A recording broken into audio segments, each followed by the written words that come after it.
Unknown facts about ancient Rome. How often do you think about the Roman Empire? From a young age, I was captivated by the Roman Empire. I consumed every book and television show about it that I could find, and even pursued academic study in college. Together, let's dive into the depths of ancient Rome and discover unknown or lesser known facts about ancient Rome. All Roman. 9. Romans worshipped several Greek-borrowed deities. The dominant religion of the Romans was polytheistic. One lesser god in this pantheon was Nemesis, the goddess of revenge. From her name comes the word Nemesis. Nemesis was Greek before she came to be Roman, and there were only 12 gods and goddesses in the original Roman version of the Greek pantheon. Of those 12, 3 were frequently celebrated in art.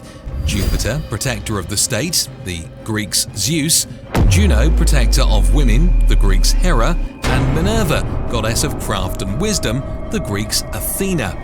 Any image or representation from any culture can be distilled down to its core parts of shapes, forms, and colours. The Romans sometimes changed Greek myths so that their morals promoted the values of Roman civilization. While the Greek gods and goddesses were anthropomorphized, i.e. represented as human-like creatures with human emotions, wants and desires, etc., the Roman gods and goddesses seldom visited Earth. Their power symbolized the hierarchical power of the state. 8. The first ever sack of Rome happened in 387 BC. Rome had been attacked many times before, but for more than 300 years it had never been defeated by any army. By 387 BC, however, a new and powerful threat emerged: the Gauls, led by their leader Brennus. They sacked Rome and beat the Romans who were protecting their city, stealing from and burning it down. The event changed Rome's future in a big way and made its leaders want to improve its security and military power again.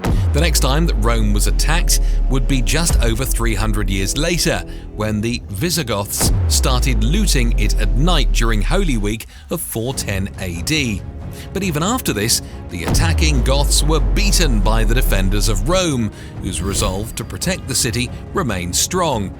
After these attacks, the city was truly strong and ready for another battle. 7.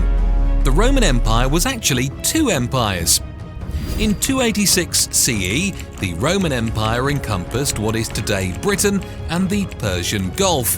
It was a constant target of invasion, so Emperor Diocletian, who reigned from 284 to 305 CE, divided it into 2 sections: the Western Roman Empire, controlled from Milan by Maamian, who fought against invaders, and the Eastern Roman Empire, led by Diocletian himself in Western Anatolia. He further tightened his control over the empire by instituting executive government careers instead of military ones, diminishing the Senate's power and making both halves of the Roman Empire absolute monarchies guided by theocratic rule. The Western Roman Empire ultimately weakened under Emperor Theodosius I, who reigned from 379 to 395 CE. Factors contribute in part to this were Theodosius's dedication to Christianity, raids by Germanic tribes, and limited resources. The Roman Empire was quickly expanding beyond its boundaries, which is why Emperor Diocletian split it in 2 in 285 AD. He divided the empire into the Eastern Roman Empire and the Western Roman Empire. The eastern part of the Byzantine Empire succeeded the Roman Empire and occupied huge areas in the Middle East.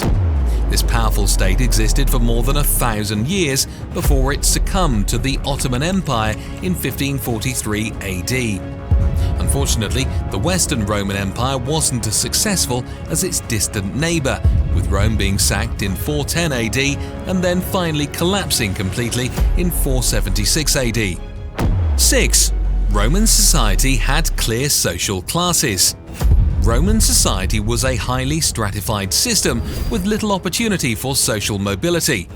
The 3 classes were the patricians, those descended from Romulus's first Senate, the plebeians, the citizenry, and enslaved people who had no rights under Roman law.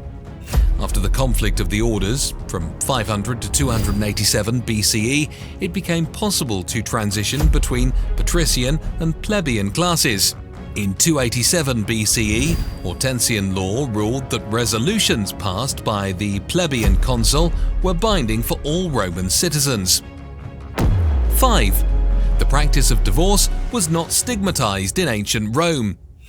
Because marriage in ancient Rome was a civic rather than personal matter, it served families by creating alliances and bonds between them.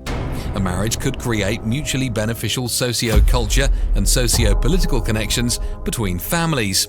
A father had the authority to promote a marriage that would benefit his household.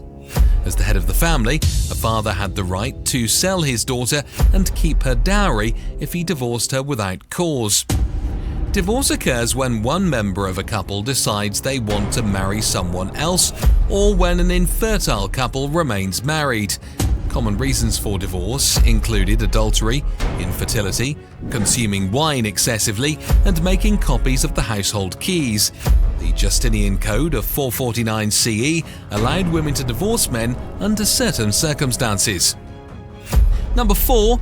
People in Roman times lay down to eat. The Romans adopted the practice of reclining down while eating, which had its origins in ancient Greek culture. Only men of the upper classes were allowed to recline while dining. Women, children, and those in the lower classes were expected to remain seated. Upper-class Roman women, unlike their ancient Greek counterparts, were permitted to lie down while eating, and some of the lower-class Romans would lie down to eat.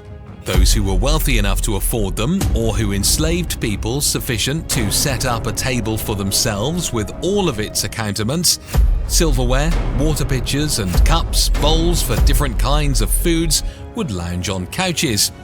Enslaved people would be at hand in order to provide additional services, pouring wine into the master's mouth if he desired it.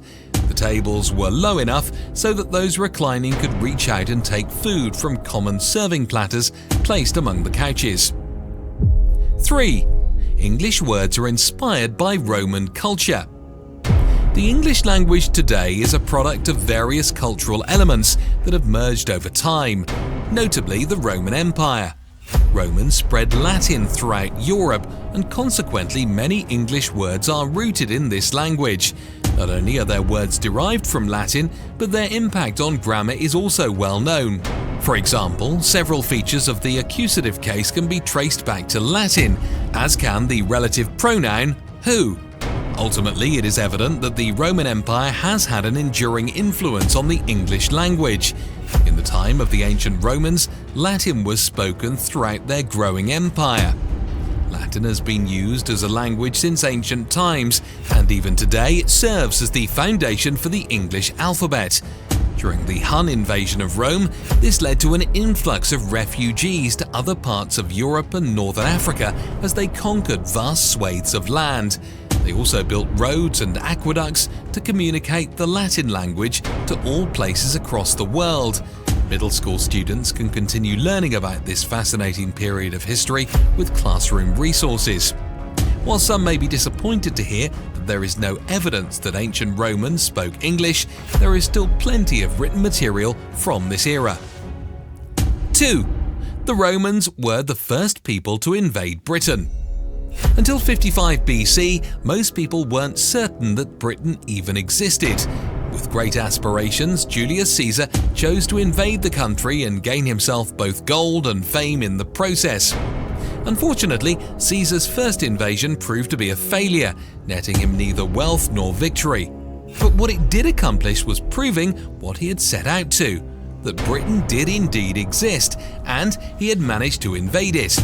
It wasn't until nearly 100 years later that it would be conquered and become part of the Roman Empire in 43 AD. Number 1. Scholars disagree about why the Roman Empire fell.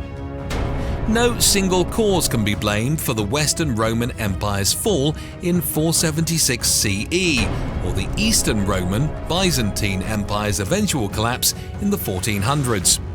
The empire's division into two separate halves was one factor, as each part had developed its own distinct set of values. Its wide reach made it difficult to rule and left it exposed to attackers like Huns and Germanic tribes. In addition, many later emperors weren't actually Roman-born, which disrupted unity among citizens. The lack of integration was also due to a reliance on mercenaries over the traditional armies, leading to defeats in battles. Finally, fewer victorious invasions meant fewer enslaved people for farmers, who could not survive otherwise. Historian Guy Halsall noted that Rome's decline and fall was more than a tragedy, it was accidental suicide.